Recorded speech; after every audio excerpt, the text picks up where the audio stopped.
Hello, everybody. Welcome to episode 38 of Optimal Living Advice, the podcast where we take any questions you might have about the many struggles of life and we get them answered for you here on the show.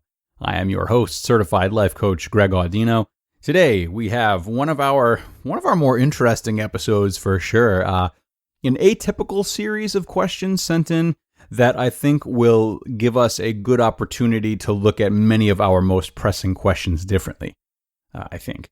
So, let's get into it and try to follow along. Here are today's questions.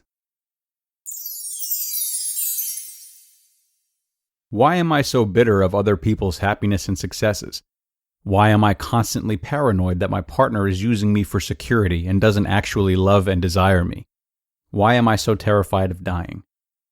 So, like I said in the intro, not necessarily the standard style for our episodes, but there's a whole lot that can be learned here nonetheless, so I'm thankful that these questions came in. So I received these questions, and initially I was unsure as to whether they were intended for 3 different episodes, whether it was just a means of sort of venting and getting it all out there, as we all have to do sometimes, or maybe something else. But as with every episode, I'm going to, offer the best lesson or advice that I can based on my interpretation.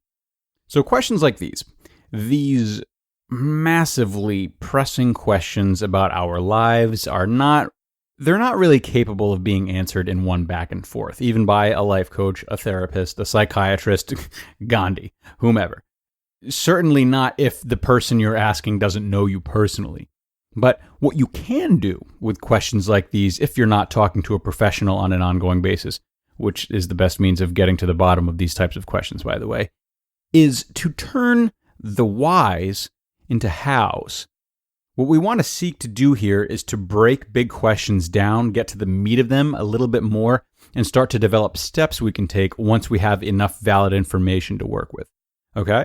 So let's start from the top with the first question of the 3, which is, why am I so bitter of other people's happiness and successes? If you're wrestling with a question like this, you're wrestling with a sense of competition.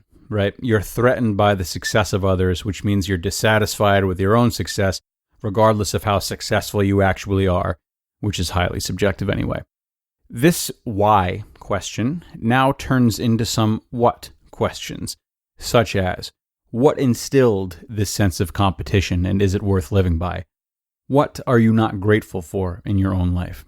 And a lot more what questions can be developed here, but already we have enough insight to turn this into a how question.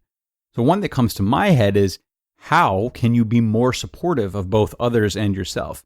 Now that's a question that can be answered more easily by anyone, yourself included. Consider the things you can do in your daily life to be more gracious for what you have, to celebrate others for what they have, and to see all parties first through their intentions rather than their accomplishments. So the second why question was, why am I constantly paranoid that my partner is using me for security and doesn't actually love and desire me? Same process. This kind of question reflects a sense of insecurity in the relationship, totally normal. What questions can you start to ask of yourself with that in mind? Maybe some of the what questions would be, what are you consciously offering to your partner besides security? What kind of love and desire, if any, are they showing you?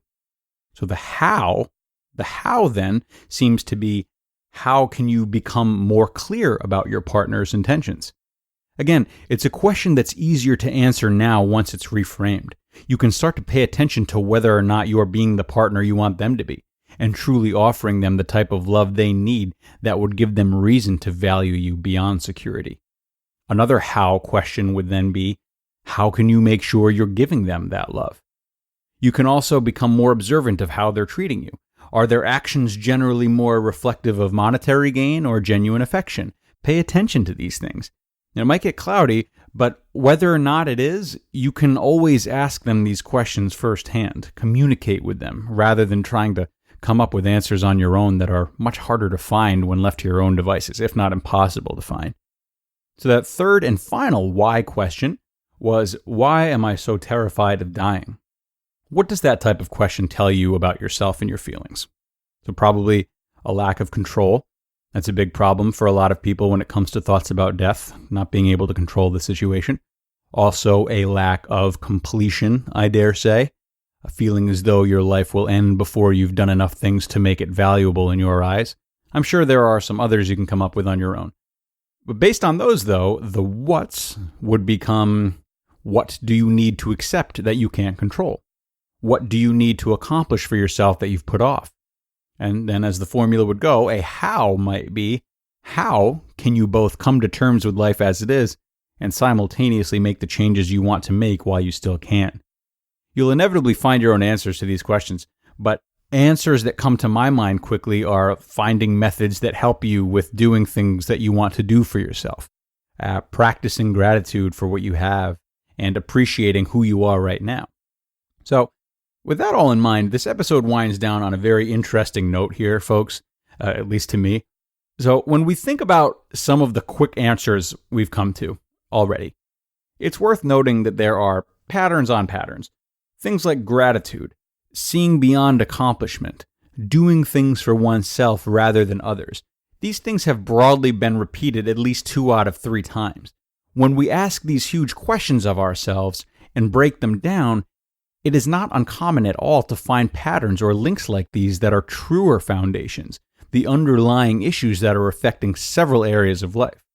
Though having a large number of stressors may be exhausting and make it feel as though they can't all possibly be solved, the truth is that the more we take time to be introspective and ask ourselves these sub-questions about all of them, we're likely to find that our wide array of problems is stemming from only a few core concepts. So don't be afraid to break these questions down like we did today, get closer to the crux of each problem, and take action accordingly. Like I said, my dear sweet friends, a bit of a different speed today, but an important topic nonetheless. So I thank you for sending this question in, asker of the question, and I sincerely hope that all of you guys listening were able to take from this episode a new strategy for dismantling big questions that seem to be running your life with no end in sight. If you still have those questions, though, that you can't seem to shake, you know that's our bread and butter, so don't be afraid to email them to us at advice@oldpodcast.com. That is advice@oldpodcast.com. You know that we love helping you guys out, so please don't be shy. We also love handing out free books, and we'll be doing that for those who submit a question and would like a free book. That wraps us up, though, folks. If you can't wait till next episode, you can check us out on oldpodcast.com, or I'm at gregaudino.com. We'd love to see you there. Have a wonderful, wonderful rest of your day. Thank you for tuning in, and looking forward to talking to you again.